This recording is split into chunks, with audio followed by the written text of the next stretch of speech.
Hey, what's up guys, my name is Charlie. Today we're going to be doing some more requested reaction videos, and this video is requested by Christine Salgado, and it's going to be fashion expert fact checks Elsa and Anna's costumes from Frozen Glamour. Whew, that rolls off right at the tongue, doesn't it? Actually, I'm surprised I actually got that all in one go.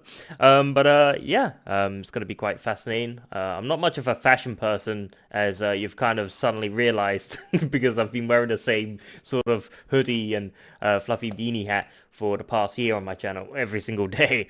But still gonna be very fascinating to see a little bit of perspective on the Frozen sort of clothing. I like Frozen. It's actually a decent, pretty movie. A lot of people will deny that it's a good movie to say, oh, it's just for kids. But I kind of like it. It's still good. It's got some good music as well. And hey, it's a Disney movie. Let's check out this video, shall we?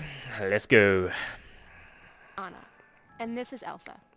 You know them from Frozen. You know this outfit, and this one. But are they accurate?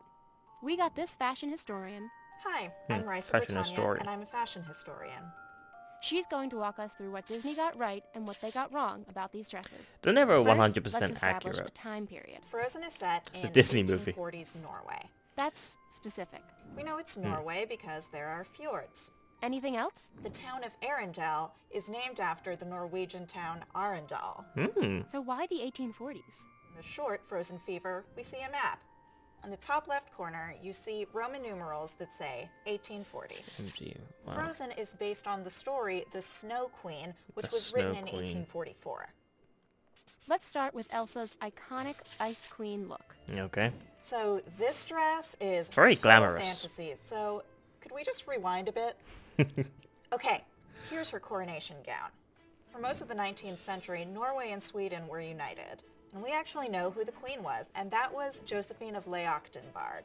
And her coronation ceremony was 1844.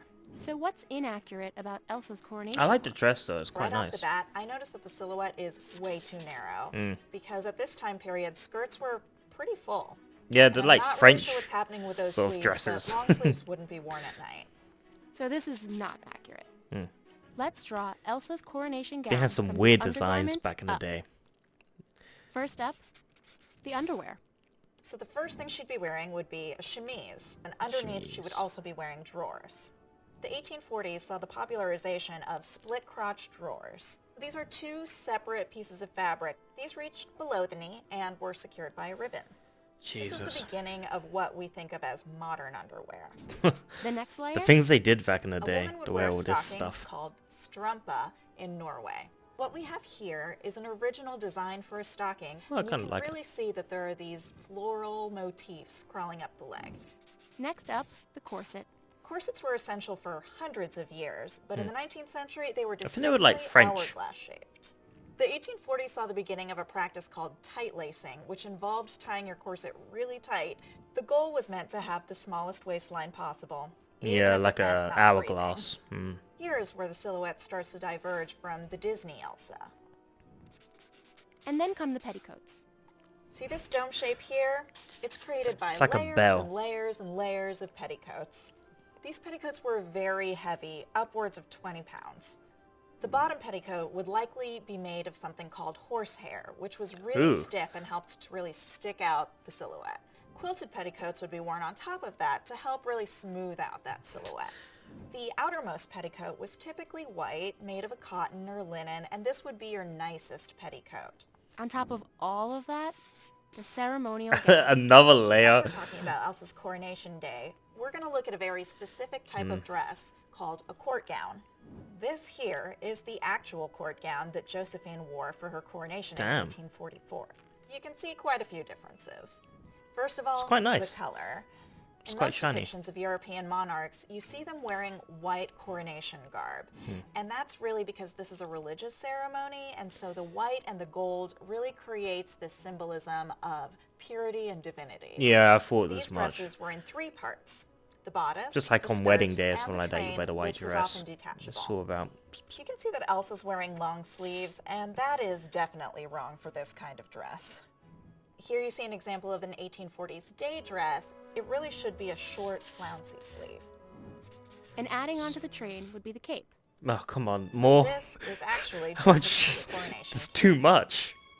They actually did a pretty good job with Elsa's coronation cape. Look how because big that as is. you Like can the see, bloody it is Queen's pretty cape. long. Also, that magenta color is pretty wrong, but I'll get into that later. Bigger bloody cape than And Batman's. now her It's shoes. just, Jesus, shoes. These shoes would Oh, have been called straights, which meant there was no right and left, and we wouldn't see specific right and left shoes until the later let me guess. half of You the gotta wear 19th shoes century. on shoes. Evening shoes were typically made of silk and mostly worn indoors. Moving on to the hair and Number crown. 8, okay. European hairstyles were greatly influenced by Queen Victoria, the Queen of Britain. So this hairstyle was often featured in fashion plates alongside other fashionable hairstyles from the period, one of which was this style called spaniel curls, and they were these curls that kind of came and framed the face. It appears that Queen Josephine is wearing her hair in this style here. The only thing really accurate about Elsa's hair is that she is wearing an updo, which is appropriate for evening. So I'm trying to figure out what kind of crown Queen Josephine would have worn. If we look at this 1858 portrait, we see that she's wearing a diamond tiara, and this is the one that became more closely associated. Of course, diamonds, the girl's So best here's what friend. Elsa would have looked like compared to the original Women love Disney look. diamonds, don't they? I don't understand Let's move on to Anna. why women love diamonds. Anna 'Cause they're purchases this expensive. outfit That's from why. Wandering Oaken Because they Street. they'll make you go into bloody This is on bankruptcy. the way out to the countryside.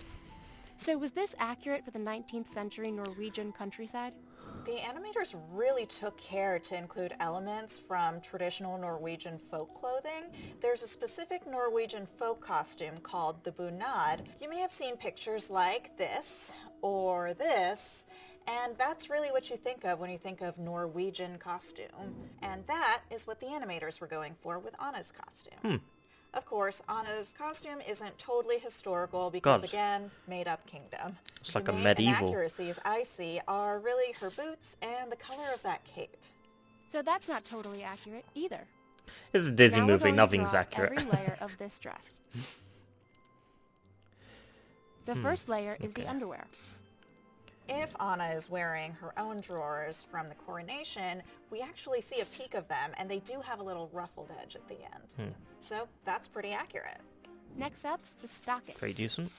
For all the seasons, women wore stockings, so especially during the winter. But you see her climbing a mountain, and it appears she's not wearing any stockings at all.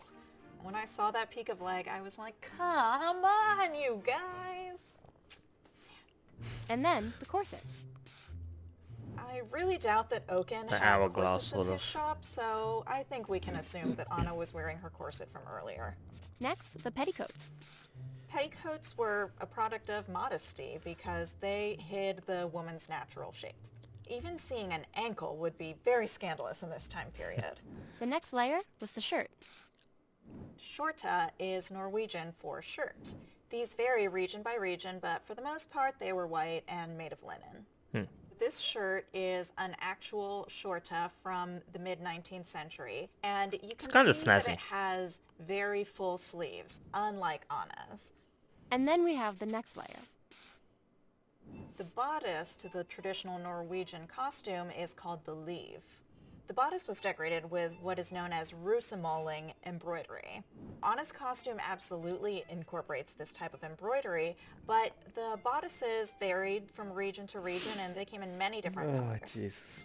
In this Norwegian genre painting like my bloody from grandma's curtains. 1867, we do see a young girl wearing this type of bodice. God, that is And those dreadful skirts? looking. And this bodice would be worn with a skirt, or skjorta in Norwegian. In this early 19th century costume study, we see how full these skirts could have gotten. So rusemåling embroidery came from I like the art flowers, they're of pretty wood nice. painting that was very popular in I the like to see 18th the Scottish century thistle. and continued into the 19th century.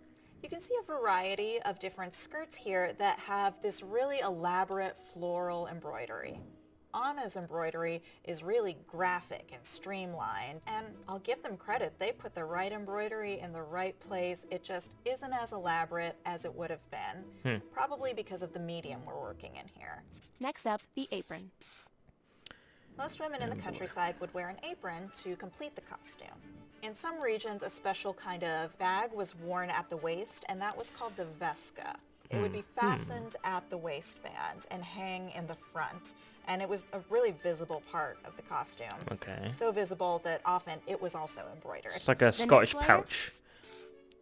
that This you have cape on is a very bright magenta, the kilt. which absolutely would not have happened in the 1840s. The discovery of this first synthetic dye in Original 1856 Maveline really prepared created by this Sir color William called Perkin. mauvine, which is purplish fuchsia, this exact color. Even though the color is all wrong, this one detail that I'm really impressed by is the clasp at the neck. You can see it is super accurate. Wow. This clasp is a direct reference to the tradition of Norwegian silver making called solia. This specific example shows dangling spoons, which were once thought to reflect evil away from the wearer, including various forms of danger and trolls. And now, the shoes. The shoes, of So course. let's take a close look at the shoes that she buys at Oaken's. The boots that Anna buys look to be a very shiny leather, but winter boots worn in Norway were typically made out of reindeer skin. Sorry, Wow. Sven. Damn. This type of shoe was worn by the Sami people for centuries. These shoes feature this curled toe, and they were originally designed that way so that you could hook your shoes into They look like an I Indian think with sort the of addition of the clothing, heel, whatever Anna's you boots call kind of that. look like Western Whatever you call 'em. cowboy boots. Finally, her thingy, hair majiggy. and hat. Anna wears long braids, which you can see in many pictures of young Norwegian women, so it really is part of the culture. Each bunad had some form of headwear. There's that no way completed everyone could the afford this costume, sort of stuff. and It's just Anna way too has expensive. Kind of a very small cap. So the shape of Anna's Only cap royalty is could really be able to similar afford and the to rich. This example from the 19th century, which really comes around the top of the head and has a point right down by the face. So here's what Anna would have looked like compared to the original Disney look. Overall, the animators of this film did a really great job incorporating these elements of traditional Norwegian clothing. The departures from historical accuracy are really to suit our modern sensibilities because this was a movie made for 21st century audiences. It was supposed to be And what modern. we want to see is characters that are accessible and attractive to And the modern. modern eye. And that's what Elsa and Anna would have worn if they lived in history. Fascinating. Okay, that's the end of the video. That was Fashion Expert Fact Checks Elsa and Anna's costumes from Frozen by Glamour. Whew, once again, I got that one shot. It was pretty good. Yeah, it was actually quite fascinating. It's very strange to say that. You know, I'm a guy. I'm not really meant to be into like women's fashion, but still, don't read too deep into that. But no, it's very quite fascinating because of the history stuff and the facts. You know, in Scotland, a lot of people here wear kilts. You know, on special occasions like weddings and special occasions. So you do see a lot of strange stuff, but you know, it's normalized, it's rational, it's just, it's fascinating. It's just nice to learn about the history of stuff. But yeah, totally awesome. Really enjoyed it. Some of it made sense to me. Some of it didn't. It was all jumbled, but some of it did. But it was totally awesome, and I feel very strange for saying that. There's nothing wrong with men liking fashion, honestly. Women's clothing and stuff, yeah, it's fine. Honestly, though, I don't know, maybe only the rich could afford this, only the rich and privileged, people that had a bit of money. I don't think every single commoner would be able to afford this, no way. It's so many stuff, so many gowns, so many on top of layers. I mean, I'm surprised many women didn't faint and pass out in heat strokes and stuff like that. I mean, can you imagine wearing all that stuff and it's like, you know, boiling outside and you're baking in the sun, they got their fan and they're just trying to wave it. Yeah, no why, they'll be passing out on the floor. I mean, if I had to wear all that stuff, not that I will, don't, like I said, don't read too much into that. If I was a woman, which I'm not, if I was a woman that had to wear all that stuff, it would be insane. I would say, screw this, I'm done. Because imagine wearing all that stuff every single day for the next 40 years. Screw that. That's just, wow. Yeah, that's some dedication. That is some serious dedication right there for, you know, being modern and fashionable. So, yeah, damn, that's quite a feat.